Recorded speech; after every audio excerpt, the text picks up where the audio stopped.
Sa tuig 2019, may kabat na sa 203.3 bilyones ang assets sa lalawigan sa Sugbo ubos sa liderato ni Gobernador Gwendolyn Garcia.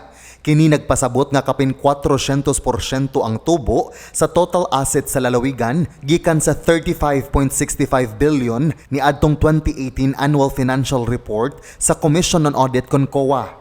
Gipasabot sa gobernador nga misaka ang asset sa probinsya human iyang gipausab ang appraisal sa mga propiedad nga gipanag-iya sa kapitolyo sama sa mga yuta, buildings ug uban pang katigayunan sa probinsya. Sa pagbalik usab ni Garcia isip gobernador, lakip sa una niyang nahimo mao ang pagbawi sa propiedad sa IT Park di inatukod ang Inoland Building ni adtong Agosto 2019. Giuli ang luna o gi-turnover usab ngadto sa probinsya ang ownership sa building nga nagkantidad og 25 milyones pesos. Nakuha usab pagbalik sa kapitolyo ang luna sa Governor M. Cuenco Avenue ug Salinas Drive human na-terminate ang Memorandum of Agreement nga nagtugot unta sa perpetual road right of way sa maong luna.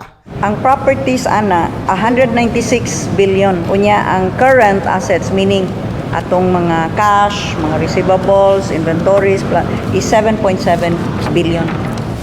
Matod sa gobernador, ang hagit karon alang kanila nga mga opisyales mao ang pagsiguro nga ang kadato sa probinsya matagamtam sa katawhan pinaagi sa mga proyekto sama sa pagpaanindot sa kadalanan, pagtukod og water system, serbisyo alang sa panglawas sama sa pagpalambo sa mga district ug provincial hospitals, food security programs ug uban pa.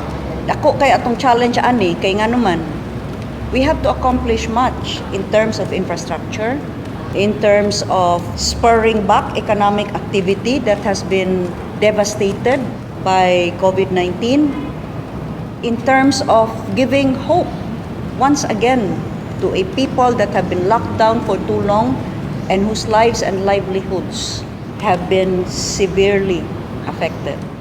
Direksyon sa pangagamhanan ni Garcia ang paghatag og mga proyekto nga makausab gayod sa dagan sa kinabuhi sa katawhan. Sa milabay nga mga buwan, gilibot na sa gobernador ang tibuok lalawigan aron inagyurahan og sugdan na ang pag-ayo sa pipila ka mga provincial ug barangay roads.